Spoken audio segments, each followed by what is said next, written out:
Welcome, everyone, to the Josh Lowry Podcast here on Landis Media.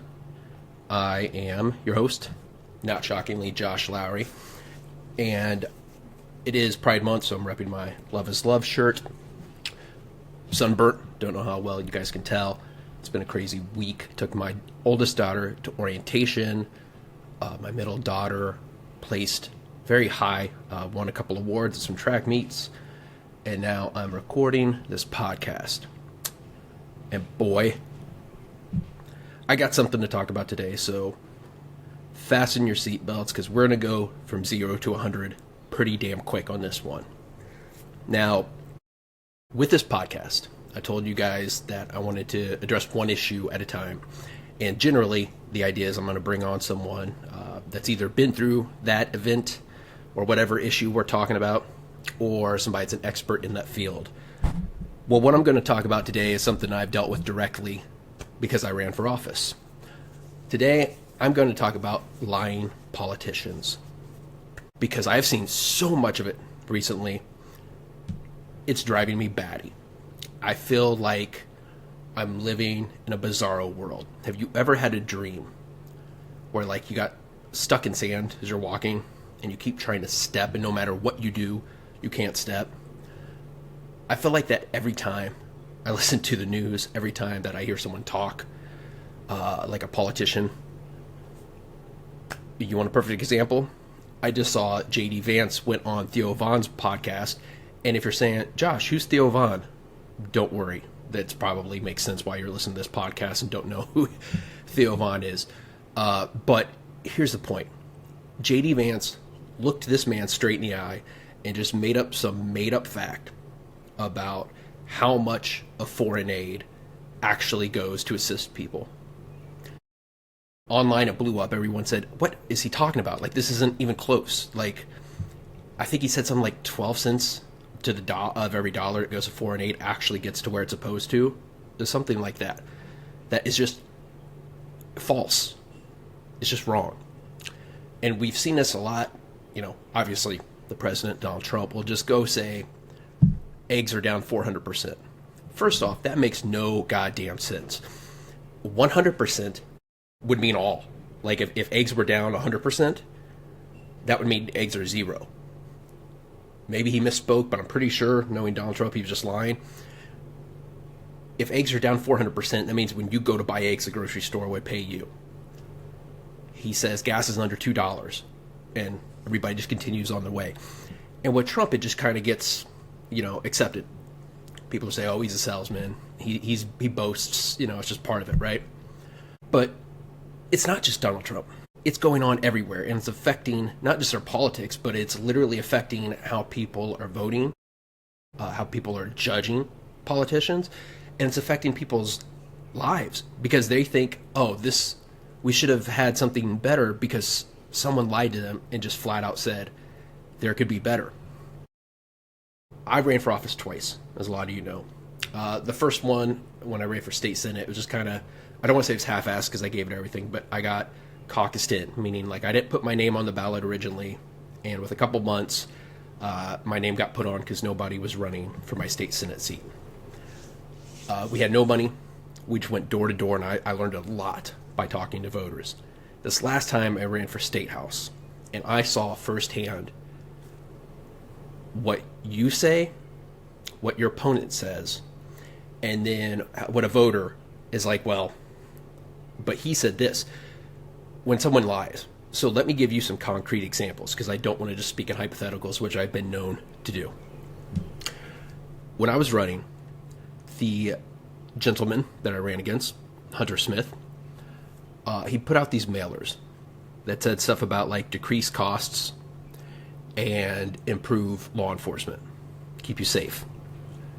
I think one of them said something about crime was on the rise. So here's the problem. One, crime was in fact not on the rise, but he and every Republican that ran for office in 2024 just lied about that. Two, he wasn't going to do shit about making it safer. You know what he's done since he got into office? He tried to write a bill that would, it said like banks can't discriminate against gun companies. Yep. Because if they're is one group of people that we need to give more protection. It's gun manufacturers. Sure. He also tried to pass a bill that would allow more funds, state funds, to go to religious, maybe preschool, something like that. I can't remember exactly, but he wanted to break the separation of church and state. That didn't do anything to make anybody safer. That didn't do anything to decrease costs. Nothing he did tried to do that. But that didn't matter, right? Because he just needed to get elected. So he'll say anything, like most politicians. Most on the right side right now, okay? I will tell you, I've seen firsthand the Democrats in Indiana. One of the problems is not problems, let me take that back. One of the things that makes it harder for them to win office is they won't lie to voters. And they shouldn't. We shouldn't be lying to you. I don't want to put words in anyone's mouth or call anyone out, but I will tell you, it's a lot harder when you tell the truth. Because what do a lot of voters want to hear? I want cheaper costs. I want cheaper houses. I want to pay no taxes, and I want everything to be safe. I want schools to be great. They want everything, but to pay nothing. And the Democrats I know won't lie to them and say that that's possible. The Republicans sure as hell will. They did last year. And this has been going on forever. Basically since the start of Ronald Reagan. This whole idea of trickle-down economics. Politicians have looked voters right in the face. And they will say, I'm going to cut your taxes and increase your services. And we won't have a deficit. That math ain't mathin'. I'm going to give you some concrete examples right now of politicians lying to voters. Trump is passing, Trump's big, beautiful bill has gone through the House of Representatives. Remember back to how a bill is made from Schoolhouse Rock. It's got to go through both chambers of Congress before the president can sign it, and went through the House. It's not gone through the Senate. They passed this bill through the House, and a lot of people realize, wait a second, this thing is going to throw 10 million people off of health care. And to sell it, Republicans have gone on these shows, on talk shows, on podcasts, wherever, and Republicans in the House have looked right in the camera, talking to voters, and they said, this isn't throwing anybody off of health care. This is only making it for who should have it. The CBO, and not to get too technical, but there is a part of Congress, it's a nonpartisan group, that has to evaluate all these things and what it's going to cost. And they're like, no, it's going to chuck millions, 10 million, maybe more, people off their health care insurance. And these Republicans still went and they're saying it right now. It won't throw anybody off of health care. No, and if it does, it's, it was people that should be working. They know that's not true. Another part of the bill, massive tax cuts for the wealthy. It's basically a wealth transfer to the rich. And those same Republicans have gone on TV and on everything and just said, no, it's not. No, it's not. It is. And what about the deficit? This thing will skyrocket our U.S. national debt. Now, I'm not going to get into the weeds of the difference between the debt and the deficit. Here's the point. There will be more debt because of this bill than if there wasn't that bill. All right? And they will just go straight onto camera and say, no, that's not true, even though it is. Now, these are the same people that for years were screaming about the debt and the deficit. And now all of a sudden it's not a problem. And in a minute, I'm going to get into why they are doing this and also what we can do about it. But I need to take a side road on this whole thing about the debt and the deficit. The debt and the deficit is kind of this it feels like far off, hypothetical. It doesn't feel like it has real effects on our life right now. But it does. We, you and me, will pay higher borrowing costs in the future. There will be less ability for the government to spend money during recessions in the future. We're going to get to a point where there needs to be some sort of infrastructure spending, some sort of, stimulus to get the economy going again that the government won't be able to do. Now, a lot of people may just go, he's wrong. I'm not. All right. Economists know this. I can't take every single thing and turn it into a full economic class, because that's exactly what the Republicans are trying to do. What they're trying to do is take something that's a fact and say, no, that's not true. And then somebody like me has got to go and explain it. And it puts you in this never-ending defensive cycle, because the Republicans just say, no, it won't increase the deficit and the debt. But it will. See, I took a side road from my side road. My point about the deficit and the debt is this. It will cause negative impacts on us in the future. And what's crazy about that to me is all these politicians know this. They just don't care. And a lot of us, I think, know this, but there aren't enough votes to do really the right thing about it. And it reminds me of Jaws 3. Now, you may be thinking, Josh, how does the debt remind you of Jaws 3? In Jaws 3, it was a 3D movie. This may have been the 80s at this point. Can't remember 70s or 80s. Pretty sure it was 80s. And you would go to the movie theater, and they'd give you these 3D glasses. And you'd watch the movie. So at many points in the movie, the shark is 3D. Now, in Jaws 3,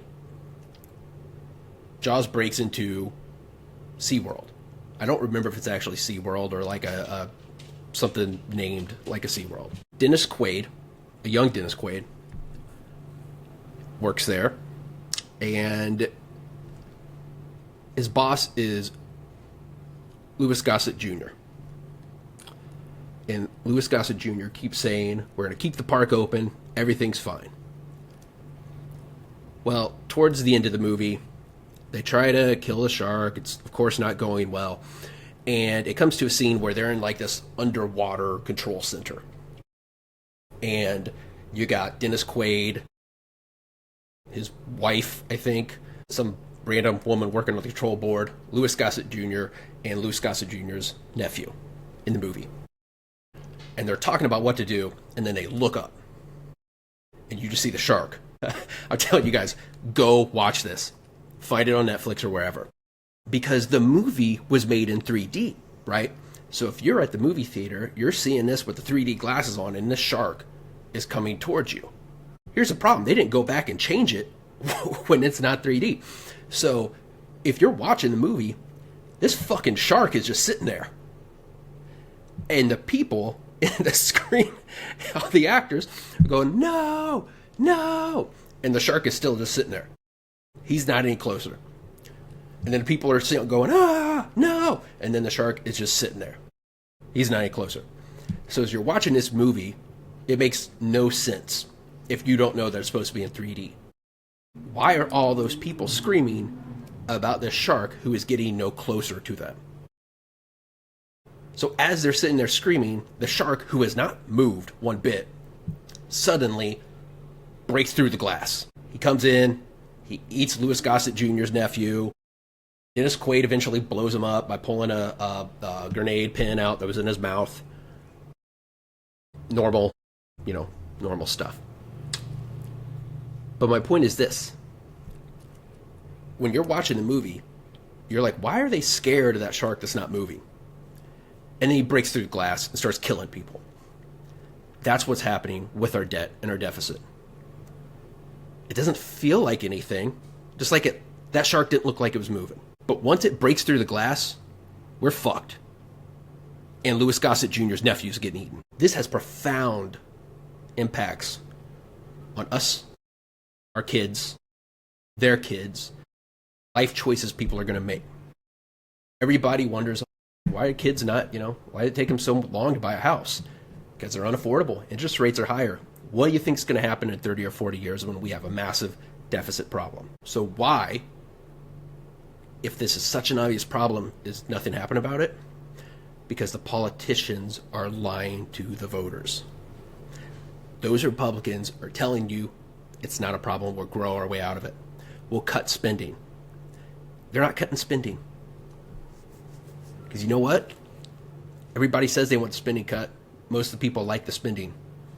It's what Doge just found out. They went in there and they said, oh shit, it is efficient. Everybody wants things cut until it's their thing, right? That's the most concrete example of politicians lying that you're going to see right now outside of Trump. Because again, he's like this. It doesn't even make sense why that works. But I saw one even more close up recently. I went to the Carmel City Council meeting, and my good friend, Anita Joshi, who's the Carmel City Councilor, I went to support her.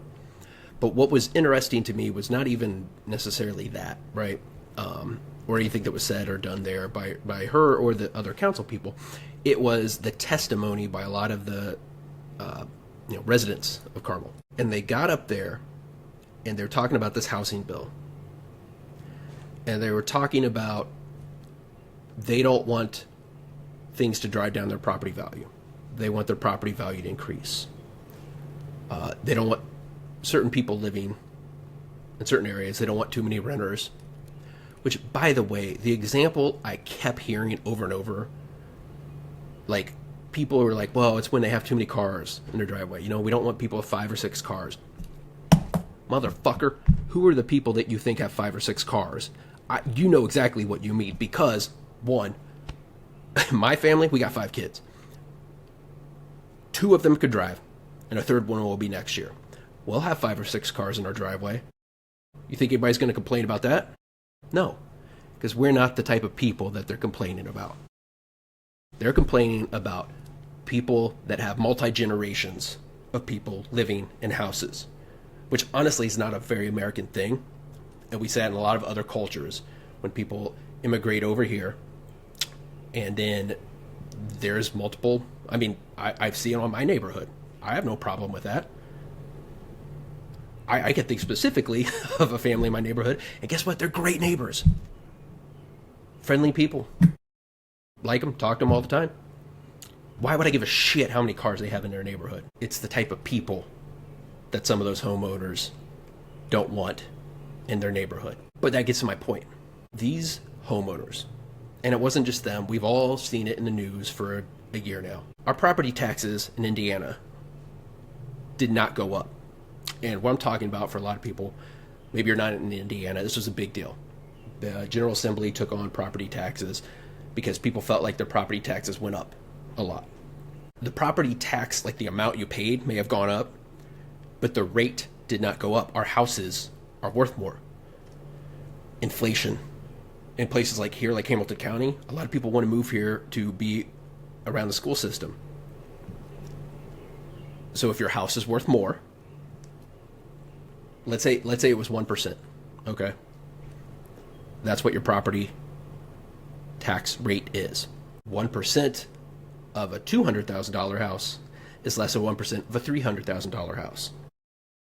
People moved into a house, and over the last, 5, 10 years, the property value went up, so they had to pay more in property taxes. You think any of those people are going to be complaining about their house being worth more when they go to sell it? The same people complaining that they have to pay property taxes are also the same people that are complaining about, oh, I don't want the people with 5 to 6 cars because they're going to drive my property value down. Well, but then you'd pay less in property taxes. Oh, well, you should cut property taxes because I think it's too high. Okay, well, then we'd have to cut services.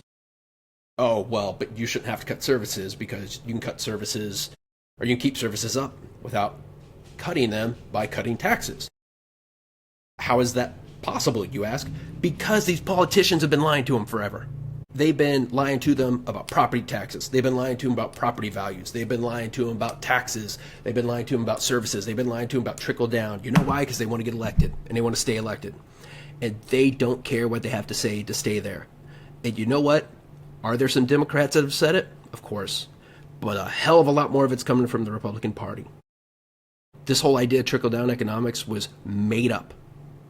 Never has that ever worked. And the way that these Republicans will lie straight to your face and tell you I can increase the value of your home and we'll have more more affordable housing. Let me try it again.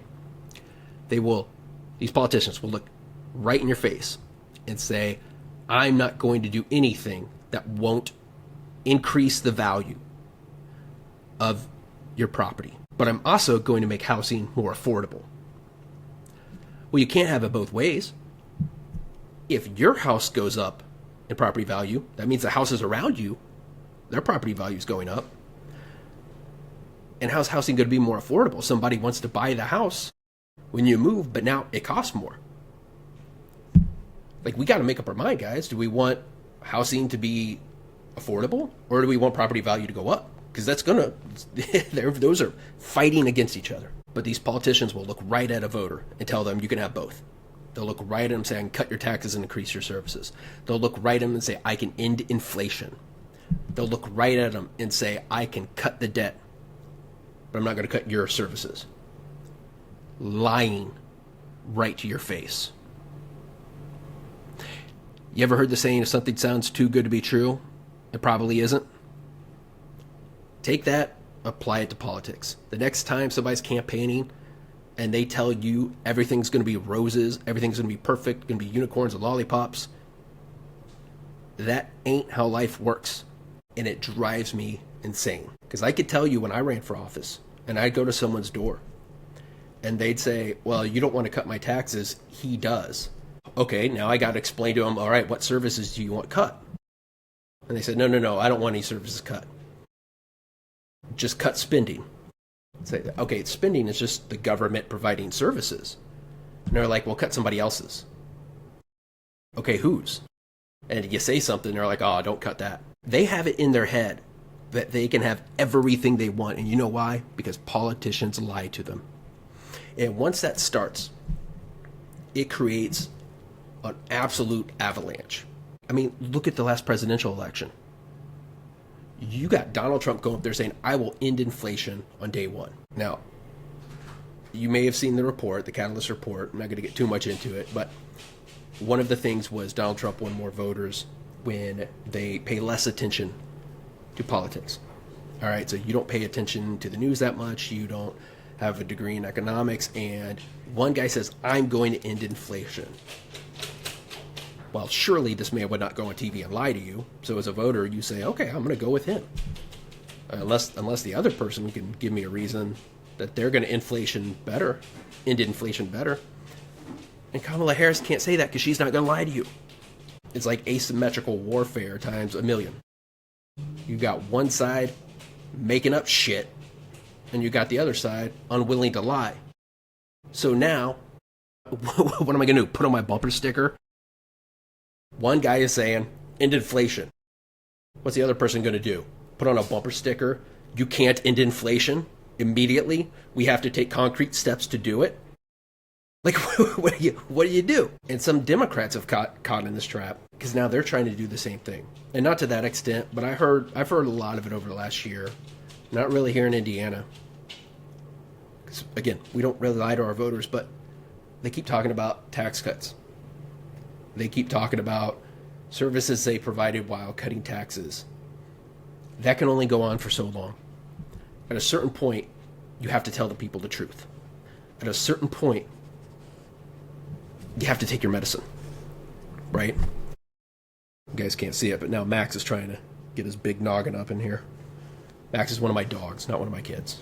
I want to insult them to their face. So I think the question is like, what do we do about this? Like, how, if politicians are willing to lie to voters, how do we as voters know what to do? Know what to, if you're listening to a political podcast, you're probably not the person that we have to try to talk to the stuff about, because you're going to know the ins and outs of a lot of these policies and understand what's realistic and what's not. The concern is what I talked about earlier.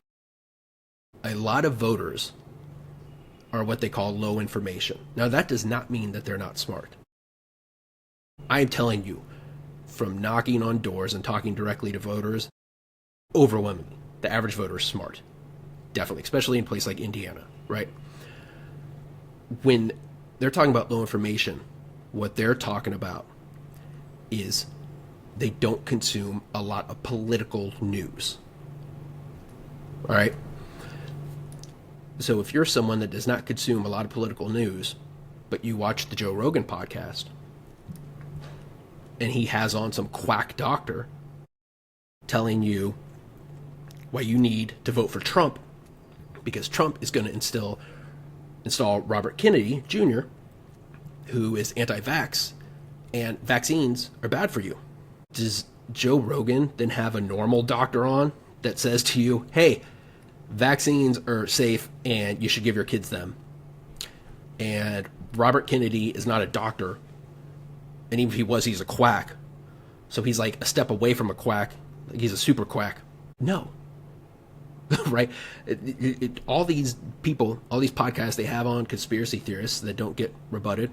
J.D. Vance goes on that Theo Von podcast and just lies straight to Theo Von. And honestly, what do you expect the podcaster to do? You can't, as a podcaster, be an expert on every issue. See, we are in an awkward situation that was never really contemplated before. What happens when the leaders of our country, the leaders of our state, and the leaders of our local communities are willing to lie to you? Has it happened in the past? Of course, but not to this extent, right? Like, if you remember the whole George W. Bush thing, when they would talk about like healthcare, it was more like a, look, some people aren't going to have it. Compassionate conservatism. It was basically his way of saying, I care, but not enough to do anything about it. Right? Donald Trump, J.D. Vance, Mike Braun, all these just jerks will lie straight to your face. So what do we do about it? Because I got to be honest, guys, we don't want the government to be the ones deciding this. Like, some people are like, oh, well, have the FCC regulate it. Here's the problem. That's cool if you trust the person in charge. Do you really want Donald Trump regulating what is the truth or not? I see one solution, and that is we have to be willing to go into these other ecospheres and speak the truth. We can't just keep talking to our people. We can't not talk to someone because we disagree with some of their statements. We can't avoid certain topics. We can't avoid certain areas. You want a great example? I mean, Pete Buttigieg is the perfect example. He can go on any podcast and he can talk to him, and he doesn't get flustered. Now, look, I'm not saying this is easy. I've been on WIBC, our local conservative radio, a few times, and I never talked to one of the guys that was like hardcore just coming at me. Were the questions shaded a certain way? Yeah. I'm a trial attorney. That's what I do for a living. Like, I angle my question the way I want, and the other attorney angles the question the way they want. That's how we do this. So for those of us that feel comfortable and are capable, we got to be out there. It doesn't matter if there's an interview you can do, if there's a podcast you can do, if there's a live of any of these social media, get on there and make sure that you're telling the truth and push back on these people. And if you're not, practice. Get ready. Get comfortable. Now, I know this sounds kind of crazy. It doesn't sound fair, right? Because I keep hearing, like, when people talk about what happened in 2024, why Harris lost, and they say, okay, Trump lied about inflation, what didn't he lie about? And it's Kamala's fault that she lost because she didn't talk about X, Y, and Z. And they just, absolve Trump from lying. He still lied. He's still in the wrong. But at a certain point, we have to accept the way things are and do something about it. We cannot assume anymore when somebody says something just stupid and a bold-faced lie. Like, what is a lot of our natural reaction? Oh, no one would believe that. Look, if you went and listened to some of these podcasts, the Joe Rogan podcasts, the Theo Vaughn podcast, whoever, these right-wing podcasts, when you let someone, let's say a quack doctor, when you let someone sit down and talk for an hour, and you don't really push them and challenge them on anything, in a vacuum, they can sound credible.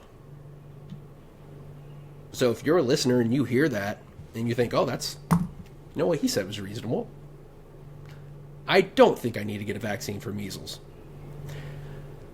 And then you don't get your kid vaccinated for measles and your kid dies, which happened in Texas. Whose fault is that? Now, I know our initial reaction is to say, well, it's the person who didn't get their kid vaccinated. But part of that is working under the idea that you were given clear information and that person just made the wrong decision. But that person may have never heard the same information you've heard. And they may have watched an episode of Joe Rogan where they got some anti-vaxxer on there, and that sounded reasonable to that person. Guys, there are quack doctors out there. There are lawyers that will lie. There are politicians that will lie. And if you're the average person, the average voter, you don't have time to research every fucking issue that comes in front of you. You have to trust people and institutions to a certain extent. But a lot of those people aren't trustworthy. If we want people to have truth, if we want people to have actual facts, actual evidence, so they can make the right decisions, and we want to stop having lying politicians keep racking up the debt, racking up the deficit, not cutting people's services, but then cutting their services because they're just lying nonstop. We have to make sure that people understand when these people are lying. What we need is basically a whole army of us that are willing to go into these choppy waters and speak the truth. Push back on people. Guys, it can't just be Pete Buttigieg. And when you do it, you tell the truth. I still never have forgotten one time during a debate, someone asked Bernie Sanders, wait, but if you have Medicare for all, like, taxes will go up. And Bernie just said, yeah, but you won't have to pay premiums. That was it, and they moved on. How many politicians do you think would have admitted to that? So what I'm saying is, if we want to beat back the line, if we want to beat back this just complete untruthfulness, if we want to give voters the information they need to make the right decision, we have to be brave, and we have to be informed, and we have to be willing to go into those other areas and talk to them. We have to put out information that gets into their algorithms. We have to be willing to go onto the shows that they're listening to. The truth is not going to fight for itself. A lot of us that are on this side that have been Democrats, one of the reasons we are is because we believe in science, we believe in truth, we believe in fact. We're not just going to let someone lie to us and tell us that everything's going to be perfect and then behind our back do horrible things. Take healthcare away from people. Deport people without due process. I mean, I don't know when you hear this podcast, but things are looking crazy in LA because Trump's trying to federalize the response to some protesters. Shit's getting out of hand, and it's gotten to this because he lied. If Trump would have been required to tell the truth every time he spoke, he would have never come close to the president's office.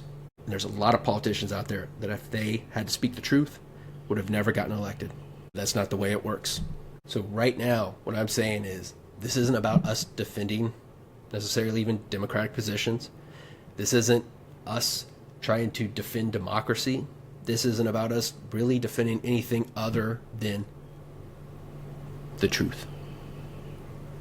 If you don't want millions of people to lose their Medicaid, then you need to make sure people know that what the Republicans are doing will make millions of people lose their Medicaid. For some of you, that's going to be what you can do online. For some of you, it's going to be pushing back when you can, actually talking to your family about it. But for some of you, that means speaking up,